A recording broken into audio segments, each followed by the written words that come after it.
over the years, that's kind of what I've committed my life to. What are the pillars? What are the fundamental things beyond modality, beyond the exercises, beyond language, beyond the location? What are the fundamental things that elevate the experience, that make it immersive, that get people hooked? And like, you know, like I gotta go to this thing, like no matter what. I don't care if she's teaching on the top of the W Hotel, which I've done, you know, on a helicopter pad. It's cool. It's not that cool. It's very windy. Or, you know, the backyard parking lot of the brewery, equally cool in a different way. Like how can we find that magic? Right. Yeah. So how can you? No. What are some of the top things that make a fantastic experience in your opinion? Hey guys, welcome back to the Friday Society podcast. This is the podcast for anybody and everybody in the health and wellness industry that wants to grow their business. I'm your host, Alexa Cawley. I'm the CEO and president of Forever Friday Consulting, where I work with private clients one-on-one to help them scale their brands and reach amazing people. On this podcast, we talk to industry leaders and experts that have built really amazing brands within the health and wellness industry to teach you how to do the exact same thing. I've worked for some of the biggest names in the health and wellness field, like Lululemon and SoulCycle, and I take everything that I've learned, plus our industry's amazing experts, and bring it to you.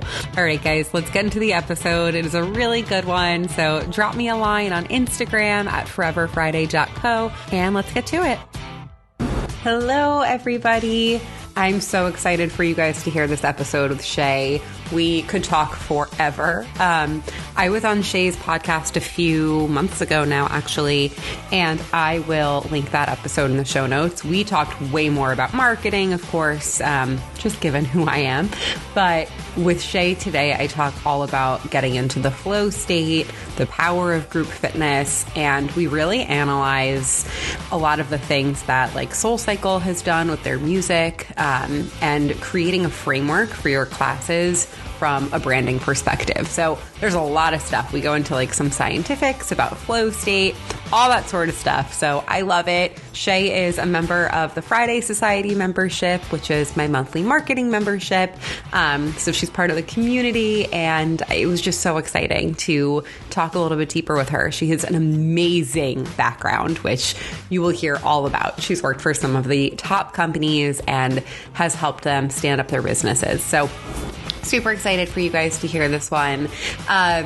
I want to call out a review that I got that I absolutely loved. This is on Apple Podcasts. I think it's the best place to leave reviews. I know some of you guys listen on Spotify, and if you want to leave a review there too, that's of course always welcome. But on Apple, I think you get to read the text a little bit better.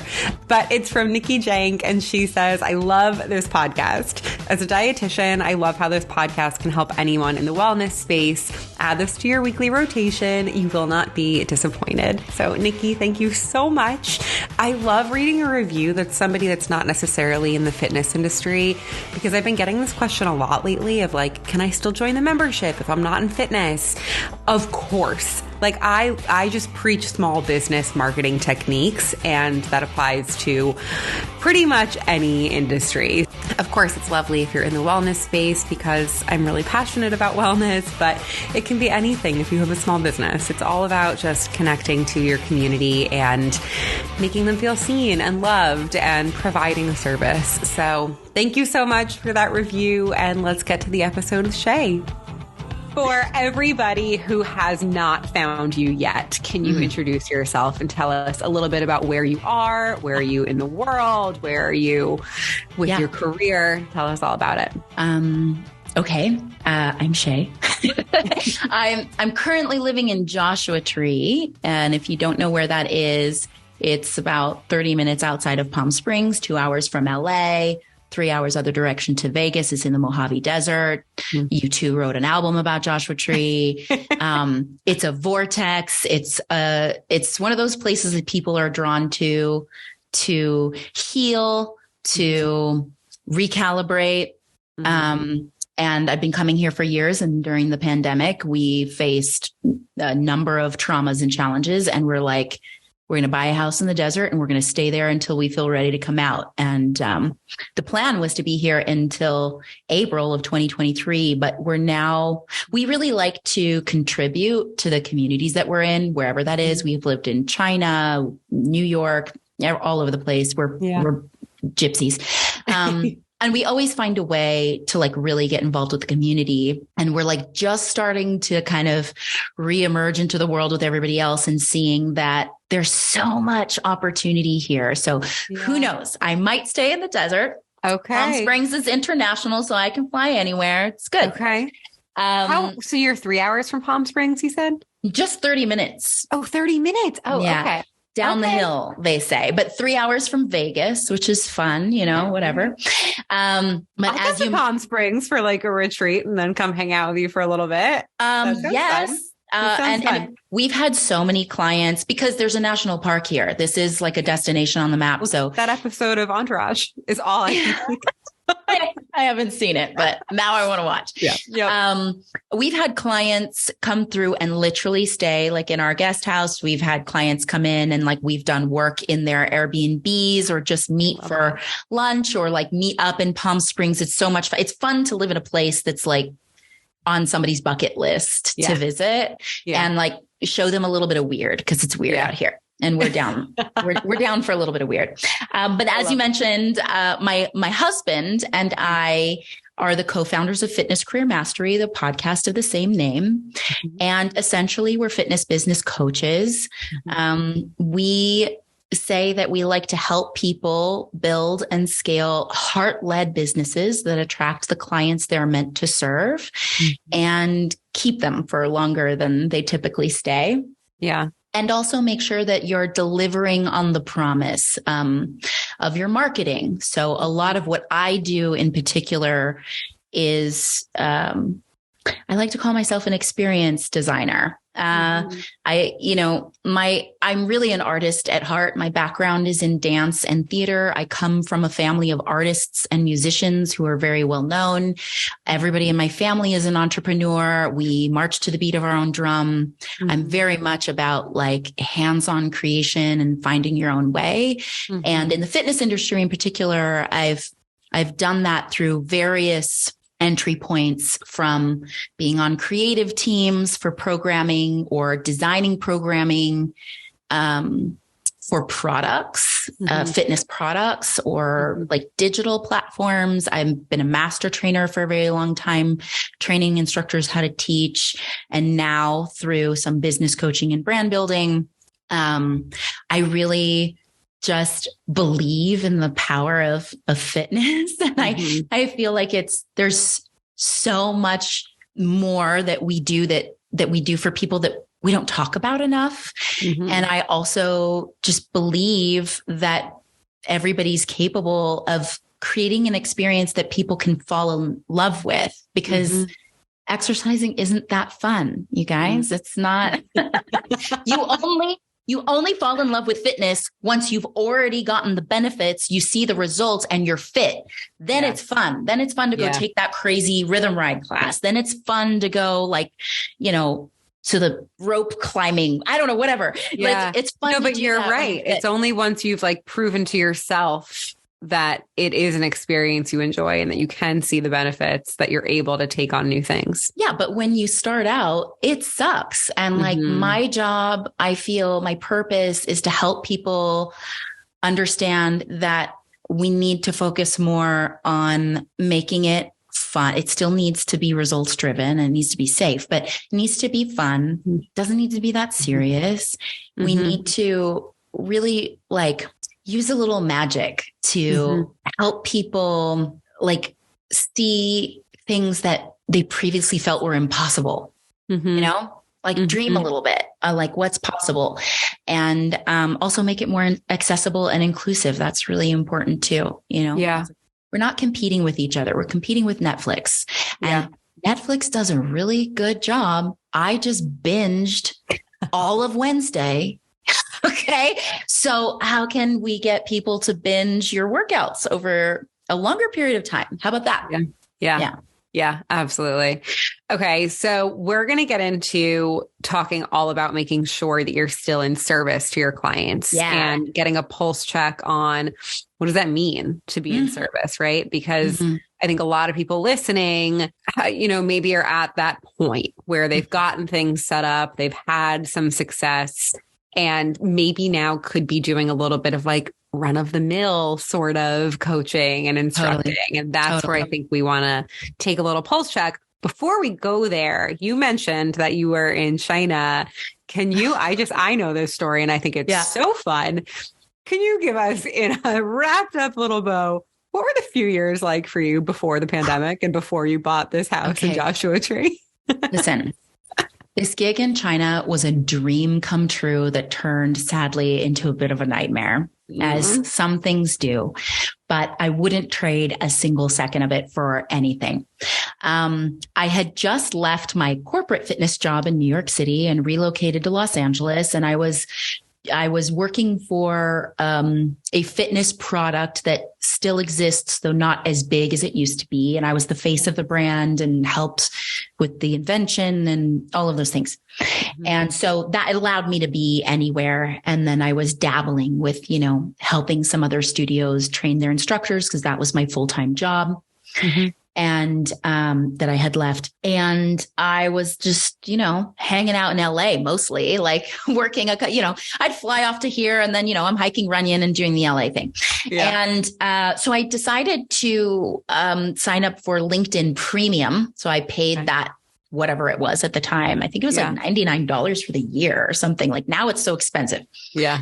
And of course that opens up, you get access to so much. So I started getting all of these emails from random companies. And one of them was from a company based in Taipei. And they said, hey, we've been looking at your profile. We're looking for a master trainer to come out here and work with our cycling and bar team. And I'm like, that's my specialty. Okay.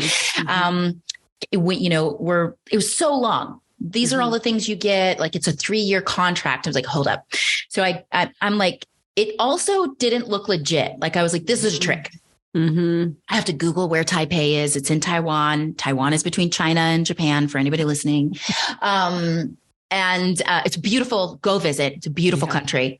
And before China takes over, go. And I wrote back, I said, and this is like says a lot about who I am. And I'm like, thank you so much for reaching out to me. This sounds like a dream role. I have no interest in moving to Asia for 3 years, but I would like to talk about how to work together. So if you're willing to have a different kind of conversation, I'm available. That's how I answered. They flew somebody out to me. No. Yeah. And they had a headhunter. So they talked to a few other people, probably other names in the industry that we know. And we clicked. So I went to Taiwan for 2 weeks. Trained the whole cycling team, overhauled the bar program, had the time of my life, sat down with the owner at the end and said, we have a vision of expanding into China.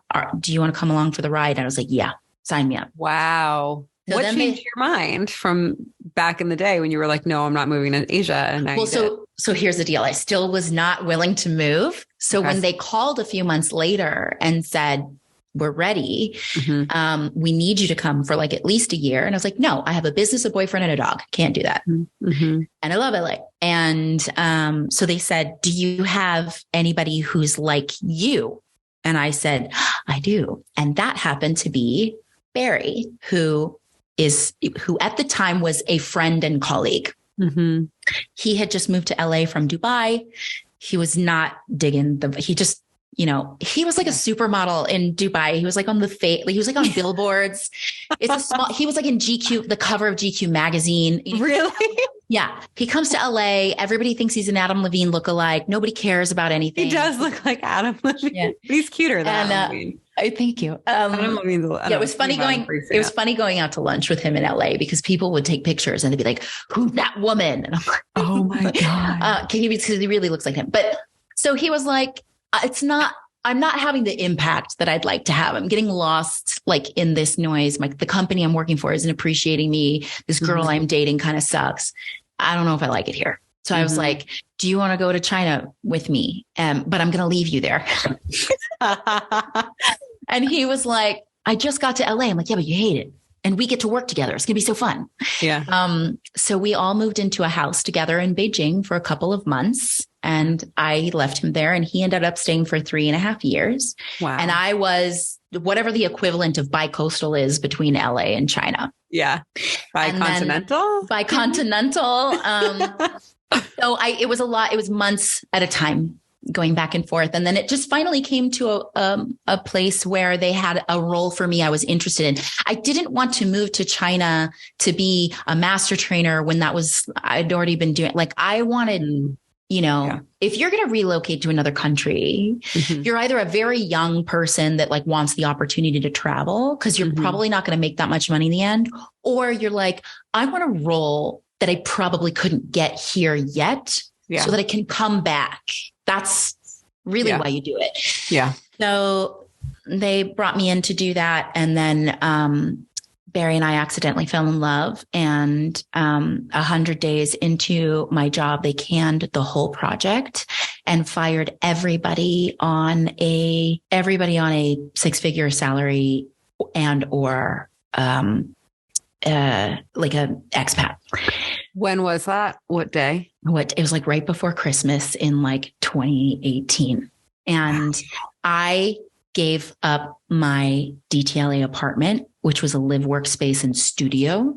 I brought my dog, which cost me $10,000. I think it was like $5 to get him there. A very big company that we all know and have talked way too much about during this pandemic called me and asked me to audition and I turned that down. I'm okay with it. At the time, everybody's like, you're stupid. And like, maybe I was, but it's okay. I'm on a different path.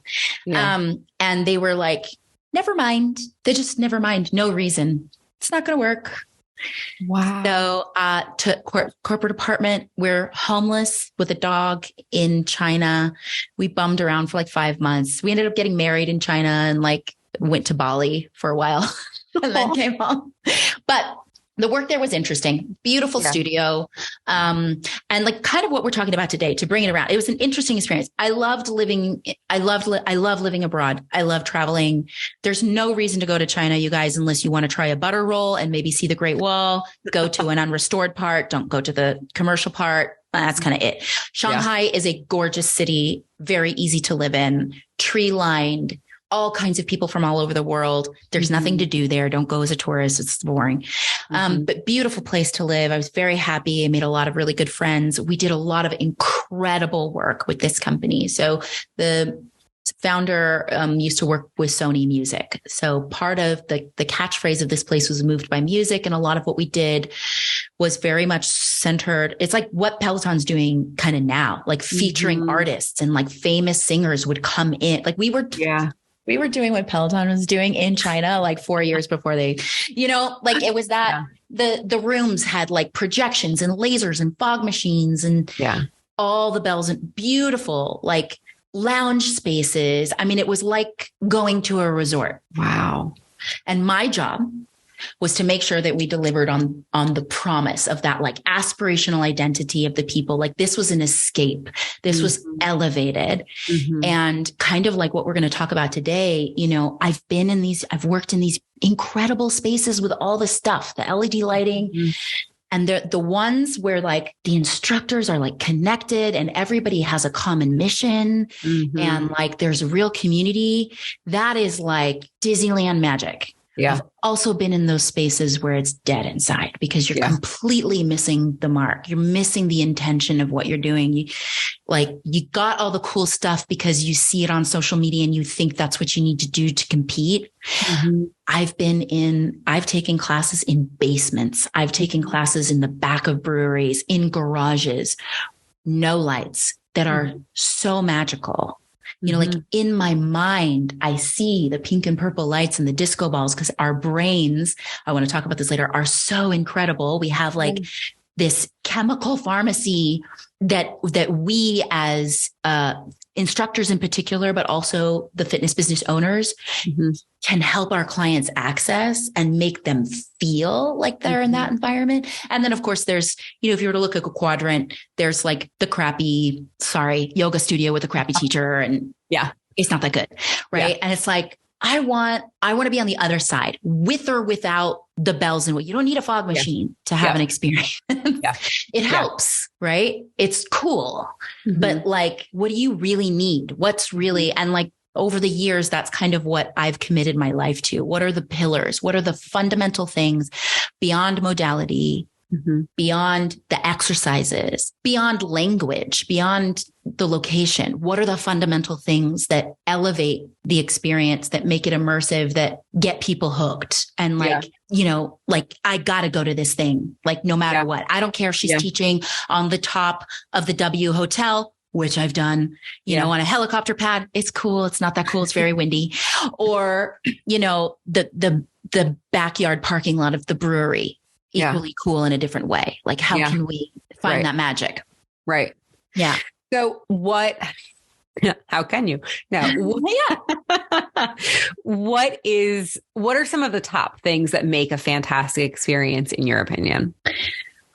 Okay. There's a lot of there's one thing that you have to get super clear on. And I think this is really like the crux of what we want to talk about. But ultimately, on the instructor side, let's start with the instructor, because like you can't build the house. I have a great episode on my podcast about this like shoebox analogy. Yeah. I'll link it in the show notes. There's too many studio owners building a shoebox before you know what kind of shoe you're selling and what kind of person you're selling the shoe to. Okay.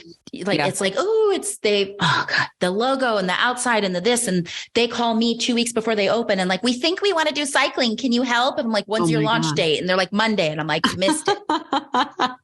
Gone. Oh my God. Find some retail. Just turn it into, it's not going to happen. I've tried, you guys have tried. I don't do that anymore. I'm like the last minute I come in and I'm like, oh, it's not enough time. You got to start with that. What's going in the box? Yeah. And so let's start like with the instructor, and like, it doesn't matter the modality. You got to, if we take it all the way back, it's like, who am I serving? What's the change I'm seeking to make? How do I know it works? What are the things I need to do to make that happen? But fundamentally, once you've got that part figured out, the instructor needs a well-developed persona with intention, or like, it's not a character. You're not trying to be something that you're not. It's just, who are you? Right? Because you're the leader. You have to do some deep work on, persona is all about perception. Who am I really? How would I like to be perceived? How is it that other people perceive me? Does that match up? And where do I find the intersection? Right? That's, how do I relate? How do I resonate? How do I really connect with people? Like from starting from inside, from like a fundamental, like visceral, internal place. Like you're asking people a lot. You're asking them to give up their time and their money and calorie expenditure. Like you better know exactly who you are and what you're doing. You're asking a lot of them, and you're promising a lot. You're promising to change their life. Yeah. I'm going to get you the best body. I'm going to get you the best shape of your life. I'm going to help you live longer, whatever it is. That's a big promise. So it's really just understanding who you are and that you're not for everybody, and like figuring out and I think particularly within a studio, like we need that variety of people. We don't want cookie cutter robots like executing in the same way, right? Like they should all be, that's another thing. Everybody should be teaching the same format. You can't let your instructors do whatever they want. That's not a brand. Those studios last 2.5 years, longer if they're lucky, but they don't ever really grow. You have to have a signature thing on it. The next piece is really, I talk a lot about, this is like, coaching and cueing needs to be on point, and there's a way to elevate it. So like, we're not just counting, we're not just spitting out cliche phrases. Like, again, who are we talking to? What is the change I seek to make? Why do I say these things? Why do I say it? What's my point of view? What do I want to make them feel? And then music is a big piece, right? It's not just like, it is the journey. It's the part that makes it emotional. And there are tricks and tools. Like, I think a lot of people use music because it's so emotive. It's like a lot of instructors go by feeling. And I always say, like, your instincts are good, right? But the intention is better. And you need to understand if there's a formula that takes that every concert follows, that every album follows, that every individual piece of music follows, that movies follow, right? Like, why try to figure out your own way when there's a structure and all you need to do is learn it and plug things in to, because, you know, we need a beginning, a middle, and end, even in a workout story. Yeah. And then the last piece is like understanding flow state and like what happens, educating people on, this is like new for me. This is like in the last couple of years, I've been teaching it to some degree, but like really teaching people, like, this is what happens when you do this and these chemicals get released. And actually, if you do it this way, you can make that even better. And then, you know, you want that serotonin dump at the end. That's the post-flow glow that like gets people like, I got to come back. Yeah. What you say, the music you play, where you position yourself in the room, what happens afterwards, all contribute to that, you know? Yeah. So it's that. And then I think underneath what I'm saying, all of this is like intention and designing with purpose. What is the intention? I want to go back to the format of a playlist, sort of, kind of, that you were saying. So, you know, I think everybody listening knows this about me. I am not I'm yoga certified, but I'm not an instructor. I am a marketing person. SoulCycle, I worked in marketing. I never, ever coached but I took enough classes to start to recognize at a certain point, you know, you start out with this. And I also love music. Like, I'm a very musical family. So I understand, right? Like, you have the crescendo and then like there's, you know, the go home song. Yeah. But what you're saying about how you can't let your instructors just do their own thing, that is one of the things that I do think SoulCycle from a branding perspective did really well. And Nailed it. That I would like for you to talk about a little bit, because I think there's a really tough decision to make, almost, of like, how much autonomy do you give your instructors versus like, what do we keep our own? Yeah. And I would love for you to go into that a little bit. I love this. So there's no right or wrong. There are choices that are smarter. There are choices that have more impact, right? And there's shades of gray. But what you said, you know, speaking about SoulCycle, they nailed all of these things. Persona development, a little too much. Okay. It's a little, you can see it, right? You have your rock stars at the top. They start behaving differently. You have culture, they start behaving like rock stars. They get privileges that the other instructors don't have. Once they leave, you've got a huge hole in the schedule, right? So there's you can take it too far. But they nailed it, right? Like that persona piece. They also nailed the musical structure and the programming. There's a very clear beginning, middle, and end in a SoulCycle class. And everybody has been trying to replicate it without understanding the formula underneath and the intention. So we see this everywhere. There are knockoff SoulCycle studios. There's actually a studio in Taiwan that used SoulCycle's logo with Target's logo, and then had pictures of Victoria's Secret models on their thing. You know, I don't want to. If you live in China and you're listening to stuff outside of China, you understand you're in a copy paste culture. I'm not trying to be stereotypical. I've lived in it. This is, you know, it's very much like, what's that? We're going to make it. Like they believe that everything is, it's why I saw a pair of, speaking of shoes, I saw a pair of Converse with a Nike swoosh on it in a store. And I was like, what's that? They feel, and maybe this plays into a little bit of like sort of socialist communist culture. Everybody should have access to Nike or Gucci. And so we're just going to take the label and print it on whatever we want and replicate it because we should, you know, there's just that mentality. Yeah.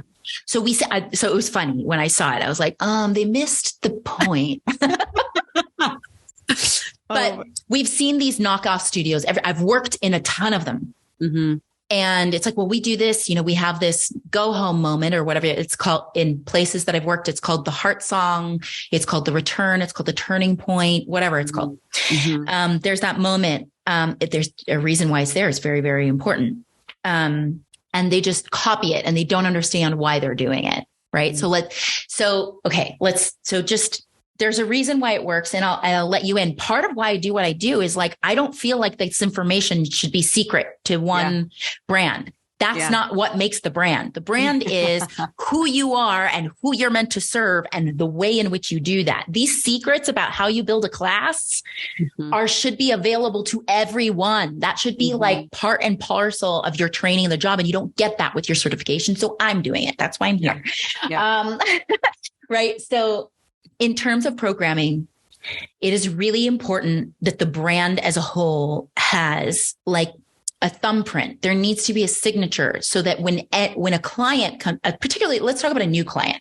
Because the ones that have been there for a while either get conditioned to what's happening in there or they're there for different reasons. But when you're established and the new client comes in and they take a class from Susie and it's like super high energy and it's kind of like up and down all over the place. And there's like a particular language and a particular style of exercises. And then you go to Sally and she's got this like weird pre-class warm-up thing that nobody else does. And she's super focused on form and there's really no and then like she's pausing the music and like and then you go to somebody else who's like, I'm a DJ and I brought in my mixing board and projections, which often ends up this is real. The place sells out and everybody's like, how come they get all of that? How do I learn to DJ? You don't need to learn to DJ. Don't need projections, right? So it's very confusing for that new person to figure out like, what can I expect? Like, where's the consistency? What are we working towards? Is this right for me? And then ultimately what happens is they get attached to one instructor and their way. And if that instructor has some of the things, well-developed persona, really good coaching skills, great with music, all of those things, then you have this like star performer. Everybody's got one, but you're in their pocket, right? They start taking liberties and you can't say no. And you feel like crap when you show up to work and your other people are resentful and everybody wants to get into that class. They don't want to take anybody else's class. And if they were to leave, whether it's vacation or permanently, you're screwed.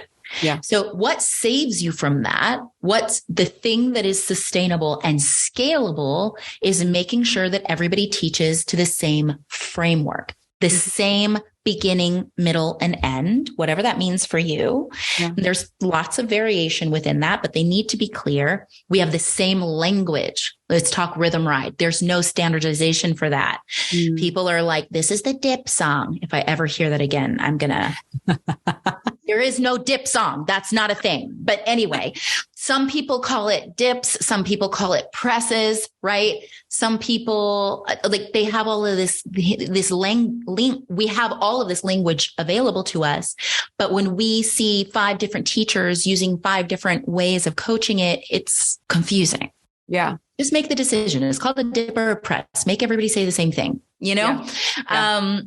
So what I find is studio owners who don't have this established, who have kind of just been hiring instructors, thinking they're certified, they have a following, they know what they're doing, they're the expert. I'm just going to put them in this slot is the biggest mistake you could ever make. Yeah. And I understand why you're doing it. You didn't sign up to be, a trainer of trainers. You didn't sign up to educate instructors. You didn't sign up to create programming. You signed up because you had a vision for a space that doesn't currently exist. And you felt like you could do it better. That's why, right? Like if you're listening, it's like, yes, I was going to the cycling studios in my town and they weren't doing it the way that I could do it. And like, there was something missing and like, I love it so much and I'm burnt out at my other corporate job. So I'm going to have my own business. And now you never sleep. I hear you. I know you. Okay. But so like, you didn't think that you're going to have to do this thing. You have to, it's part of it. That's the founders of SoulCycle did that. They worked with, and they did that first almost. They did that first, right? And their store, he is so incredible. They're like in the back lobby of whatever. And all they have is a sandwich board and like, humble beginnings, grassroots. What's the feeling? What's the vibe? What am I going for? Yeah. And there's trial and error in that sometimes. And then you got to lay it down. You got to lay it down, and then it needs to be replicable. You want to open 40 studios, you better figure out what that format is, and you better figure out how to teach other people, or else it's going to fall apart. You can't have that. Yeah. That said, I've also worked at places where it's like very regimental. You must do this at this second and blah, blah, blah. That's where I feel like we're doing a disservice to our clients, firstly. Yeah. Instructors become robots. They burn no personality. Yeah. It's just plug and play. They come in. It feels like I just got to do my job and go home, because they don't have their own hand in it. Yeah. Yeah. And I said this on your call today. It's when you do have your own hand on your own heart and you put your own time into it, it hits different. It feels different. So there's a combination of you as the owner, your head, your hand, your heart. Even if you need help, you don't know how to do it, you call me, right? You find somebody who's going to help you communicate that through movement, and then teach the other people. But then we have to find space to allow them to show up in the way that they're meant to show up, while still adhering to something that is consistent and familiar for your clients. Your clients need both. They need consistency, particularly with fitness. You could teach the same warm up for 6 months. Nobody's going to care. Yeah. Let's talk about flow state. If I know what's going to happen before I walk into the room, my brain releases chemicals in anticipation of, if you can deliver on the promise of what I'm going to get. That endorphin high, that oxytocin, that serotonin dump goes, ooh, I know I'm going to get it. They're already starting to get high before they walk in the door. So when you have rituals and systems in place, and this goes into the touch points of your business too. What happens when the door opens? How do they sign up? It needs to be replicable. Don't worry about being boring. It's like Pavlovian, right? You're helping them get into a flow state where time is suspended for them, where they can walk out of the ordinary and the mundane and the stress of their life and step into something extraordinary, which then helps them realize their own potential. So I'm circling back. That's where all the bells and whistles come in. That's where the design and the lights and the amenities, the intention comes from, what dream am I creating for them? Because fitness sucks. It's hard and nobody wants to do it and nobody wants to change. Our bodies don't want to change. They don't like it. There's so many things we have to fight to overcome. So we create these like nudges and these little things to release chemicals in the brain and then it's like, oh, well, now I'm addicted and I have to go back. I sort of just went on like a crazy tangent. No, it's so, I don't know if you know this about yourself. You're a very visual speaker. Like I'm sure every single person listening, I am imagining about 4 of my favorite studios in my head as you're saying all this stuff. Yeah. Like I'm literally on this journey of this person that you're describing. So I'm good.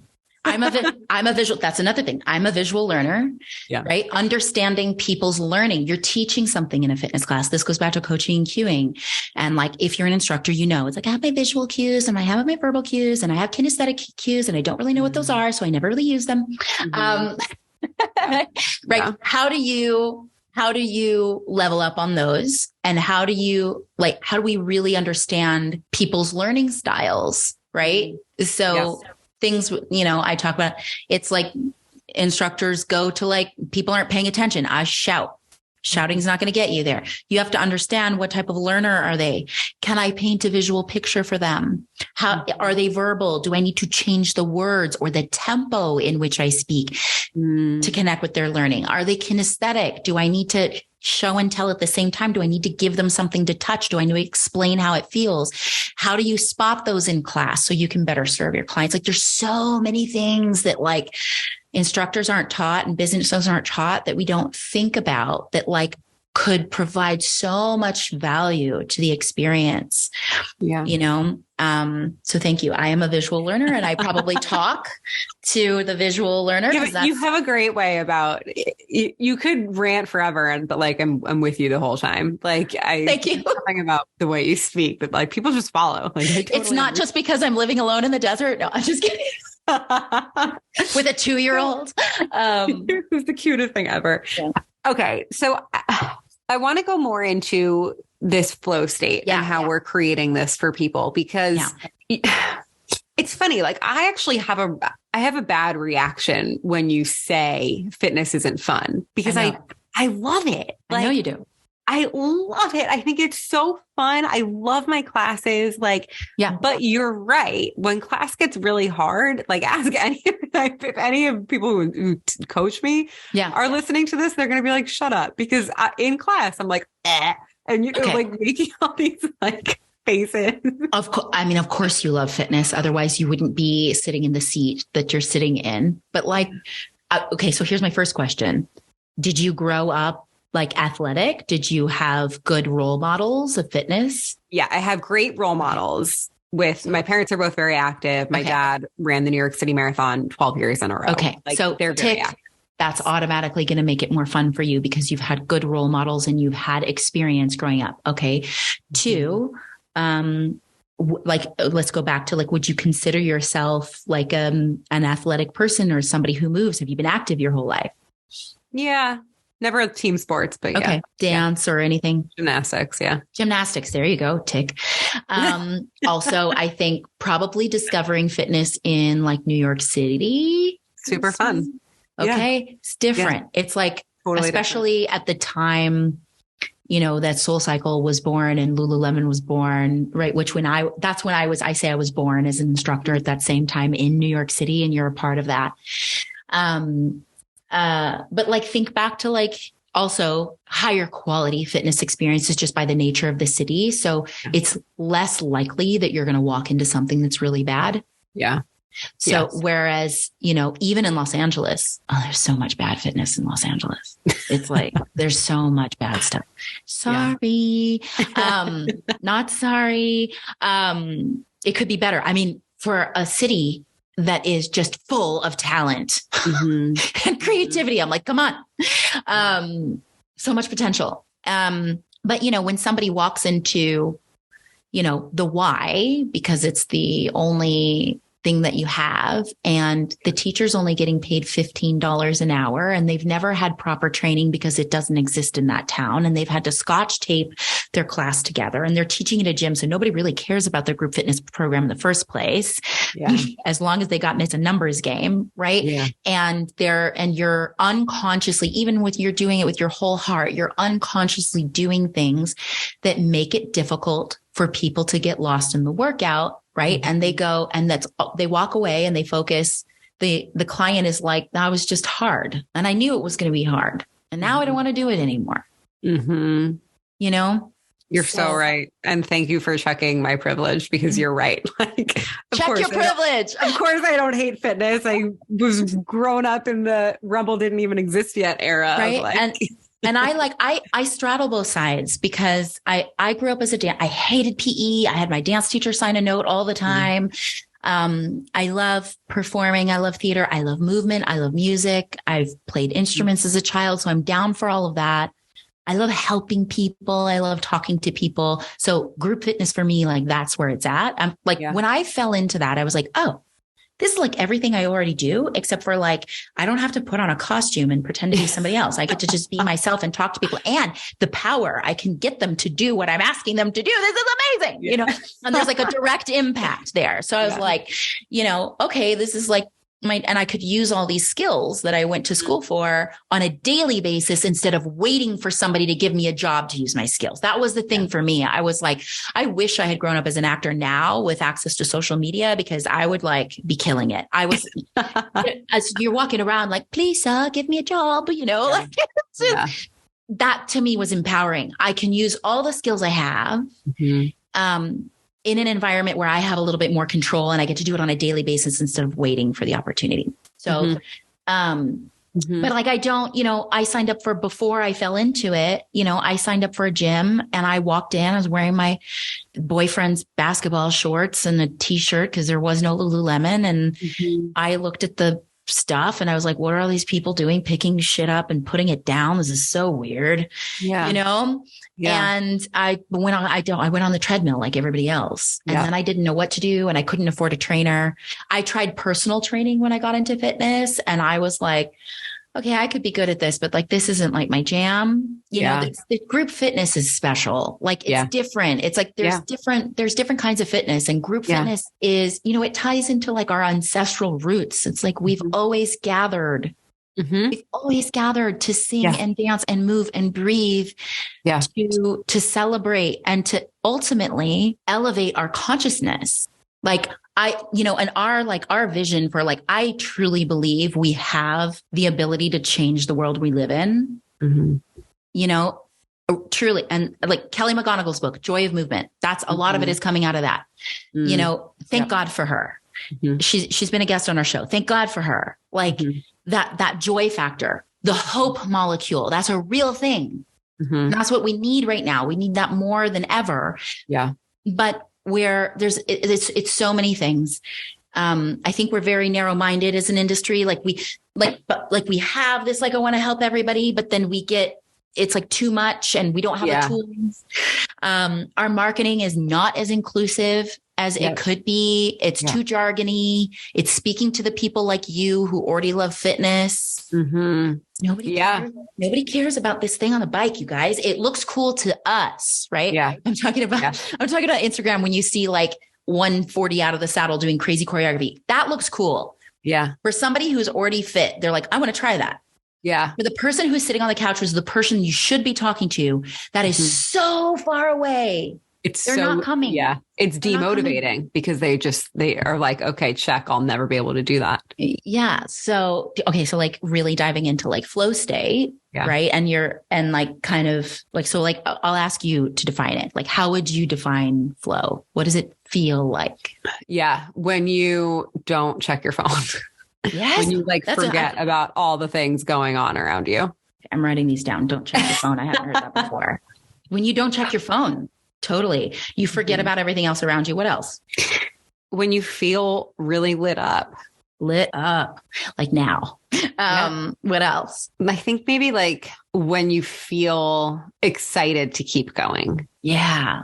Like that sort of thing. Like when you're like, oh my God, it's 7:00 and like, you don't care.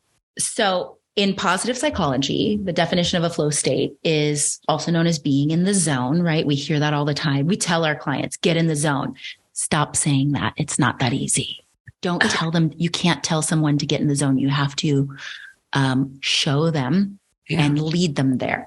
That's your number one takeaway. Stop saying that. But it's a mental state in which a person performing some activity, anything, is fully immersed in a feeling of energized focus, full involvement, and enjoyment of the process despite the challenge. Okay. So like we can have, I just did a instructor training this weekend, and this particular studio, all of the instructors are obsessed with puzzles. They have like a puzzle exchange. And they get their clients involved, right? Like you were talking about like challenges on your call today. And it's like, do a puzzle challenge, like do a puzzle. What do you love? What do your people love? How can you bring together community? Like community is not a group of people who show up to the same thing. Community is like, people will show up for you when you're in need, and they'll show up even when you're not there. That's community. So like these clients show up for puzzle parties. Has nothing to do with fitness. That's so fun. But everybody was talking about how like, I just, I get my puzzle out and I light a candle and turn the music on. I'm gone, just gone for 4 hours. I was like, I got to try puzzles. They're at a level where like some of them are doing like puzzles with no pictures. It's like a single color. I'm like, that doesn't sound fun to me. What? I didn't even know that was a thing, but if you do puzzles, you know that exists. You get to a point where you're so good at puzzles that you just need a big square block of like 5,000 pieces of nothing. I like my heart rate just increased thinking about that.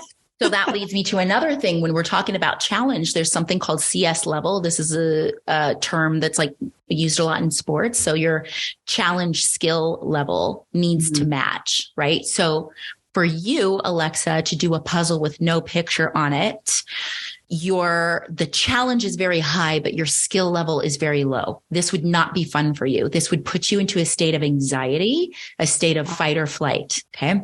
When the challenge is low. So if I gave you one of my daughter Nova's puzzles, which are like 10 pieces, right? And you're like, beep, boop, bop, bop. Okay. What's next? So the challenge is low, but your skill level is high. This creates apathy and boredom.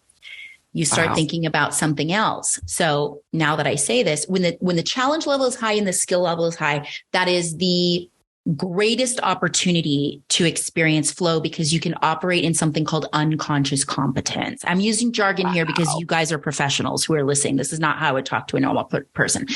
So unconscious competence means you can perform the action with, like, you don't have to ask a lot of questions about how to do it. You're just like, oh, okay, this feels right.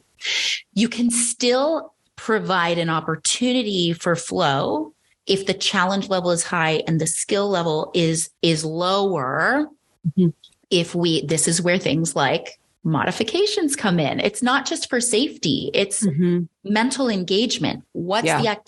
How can I participate in a way that feels achievable to me so that I'm still challenged, but it meets me at my skill level so that I can essentially not think about, I'll read yours. I'm not thinking about anything in the outside world so that I don't feel compelled to pick up my phone because I'm either a little bit bored or this is way over my head and I'm feeling angsty and like, I can't wait for this class to be over because you've activated my fight or flight system. Yeah. Wow. This is one of the reasons we see churn. It's either because the challenge it doesn't matter, high or low. The challenge you're providing to your clients does not match their skill level. That is so necessary for flow state. That's the number one thing.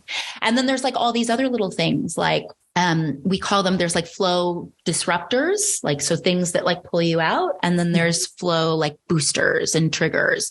So like a disruptor is, there's so many. I could give you a long list. I'm sure. Yeah. Talk about a class that you took, like, tell me the last time you took a class and you like just really had a hard time getting quote unquote in the zone.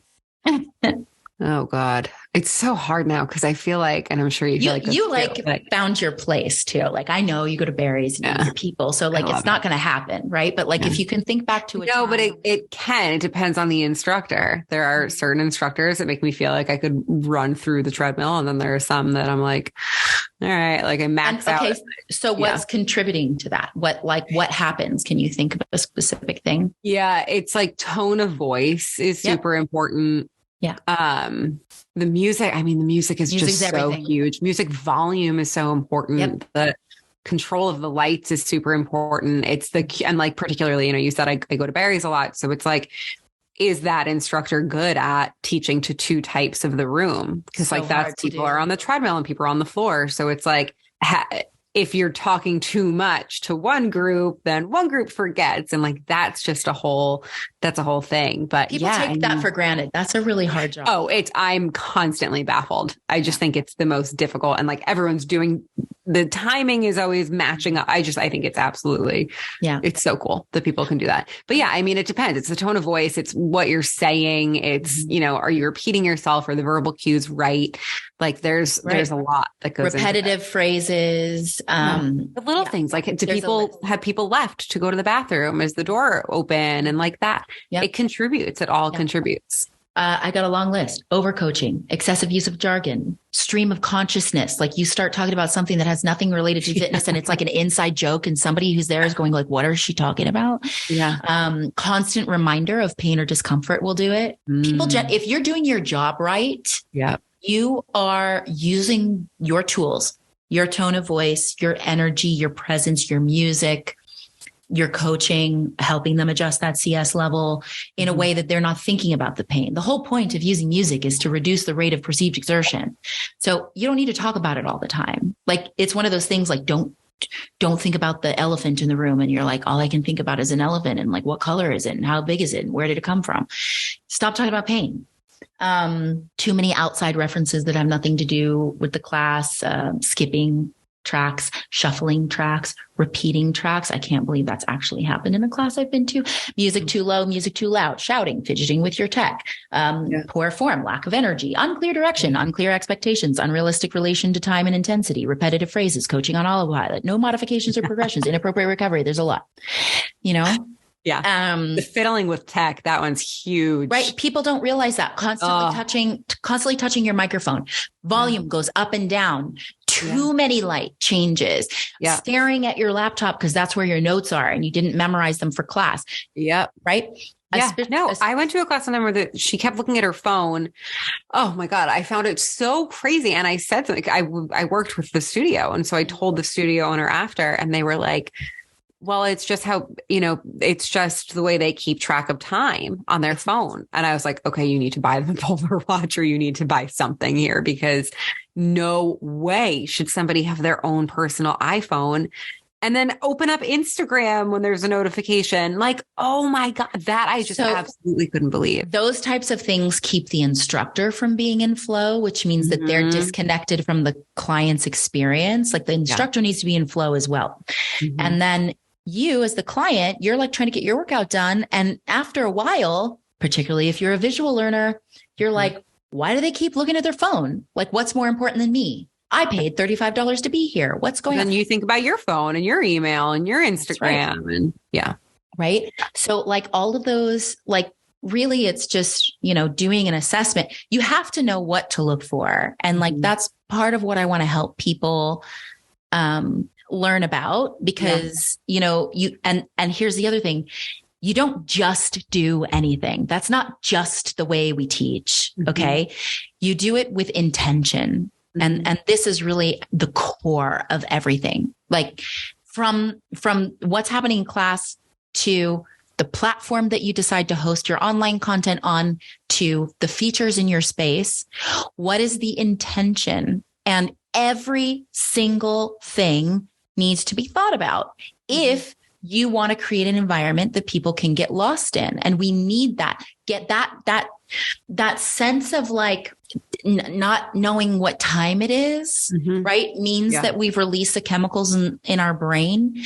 That is so powerful. People will do whatever they can to get back to that at all costs. It's the equivalent of being a drug addict, but like in the best way. And like, we've all like, think if you're listening, like what's something that I'm always like, I have to do that. I have to be there. It could be when your favorite band comes into town. It could be, a restaurant that you dream about going back to. It could be Disneyland. It could be your workout experience, right? Yeah. That means that they've done something right. And chemicals have been activated in your brain, dopamine in particular, which is a molecule of more, right? So when we say this a lot in fitness, like do it for the dopamine. We don't actually understand what that means. Dopamine always wants more dopamine, right? And so when you do it right, when you get the right hit of dopamine, you're like, I have to do that again. It's like you go on a roller coaster at a theme park. You're like, that was amazing. I got to do it now. I'll stand in line for 3 hours. I'll pay $50 I just did this, $50 at Disneyland for the fast pass because I got to do it now. Yeah. And like fitness is cool because we can do it on a daily basis. It's not like a concert or a roller coaster where you're like, whew, tapped out. I need a break, right? Yeah. Dopamine overload. Yeah. So like there's such a thing as like serotonin overload, right? Yeah. And you need a break before you see it again. Yeah. Right. So that's another reason why I talk about like all the lights and the bells and whistles, like where I taught in China, it was like, there were days where I was like, if I have to see another laser, and I do it 5 times a day. Yeah. It's there's such a thing as overdoing it and like desensitizing people where they need to take a break from that. And the intensity of your workouts too. Sometimes people are like, I love it. But, this sort of like ties back into the flow of your class. Like it can't be high. Like hard doesn't mean good. It just means hard. Yeah. We have to have Soul Cycle. That go home moment is called an emotional release. It's like, we have to have the challenge. We have to have a struggle and we need to have the emotional release. That's what gives the time we spend together meaning, right? People cry in that moment, right? And then you get the candle, right? Yeah. They're playing up on that moment. Yeah. Whoever designed that knew about this already. How do we get that's, it's end of a concert. Everybody gets their cell phone or their lighters out. It's a specific type of song. guys, it should happen in your class. Like that. It's in the movie. We have like all of the chase and the thing, and we've like overcome the challenge. And it's like, right. Yeah. And then it's like the love scene, or like the walking off into sunset, or like the joy, like, you're telling a story through movement. And that needs to happen in every class. Right. And then we want to like finish on a high note. I always tell people it should feel like we're crossing a finish line with like flowers and roses, and the song should be positive and uplifting. There's a particular BPM that works really good for that, if you want to know about it.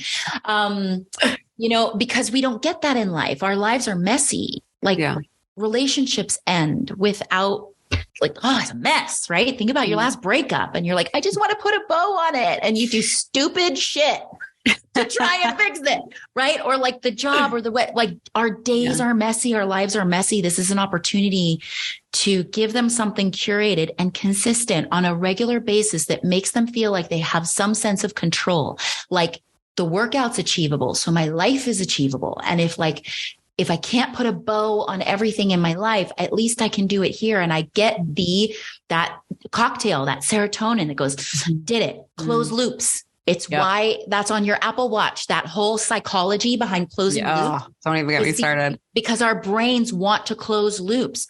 Make your bed in the morning to close the loop of sleeping will make you, we don't talk about it like that. The reason you make your bed is you've closed the loop on sleeping and you get to go do something else. You don't walk back into your room and go, oh, changes your mindset. Close the loop on the workout. Take them on a journey and make sure there's a finish.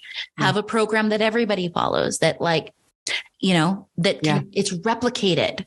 And then the surprise and delight comes from the particular persona of the instructor, from the particular song they play that day, from like that one little exercise challenge they throw in. There's plenty of room to play. Yeah. You know, you can't break out of a box, you know, like you can't break the rules if there isn't a box to start with. You got to create the box, you know.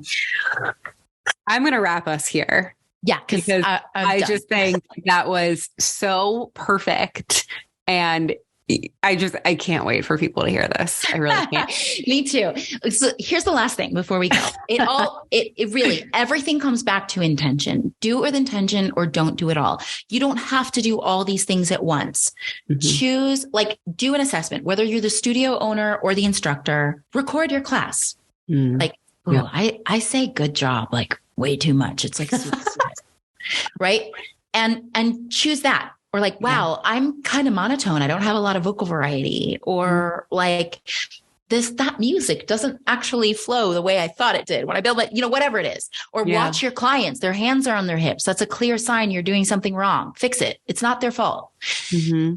Choose two and just work on it. And then once you feel like you've mastered it, do the next thing. Same thing. Review the class. It's like, everybody's like really off the charts choosing something different. How about this is how we start class? Start with that. How about nobody's building in that an emotional release? It doesn't feel like a story. Where could we put that in? What does that feel like? Just one thing at a time. They add up. Your clients will appreciate it. They'll notice. And like, they like to go on the journey with you. If you're like, we're committed to like elevating this experience, you know, it's not about being perfect. It's about creating the right environment for magic to happen. And every good magician, you know, they practice that over. Anything that looks effortless takes a lot of effort.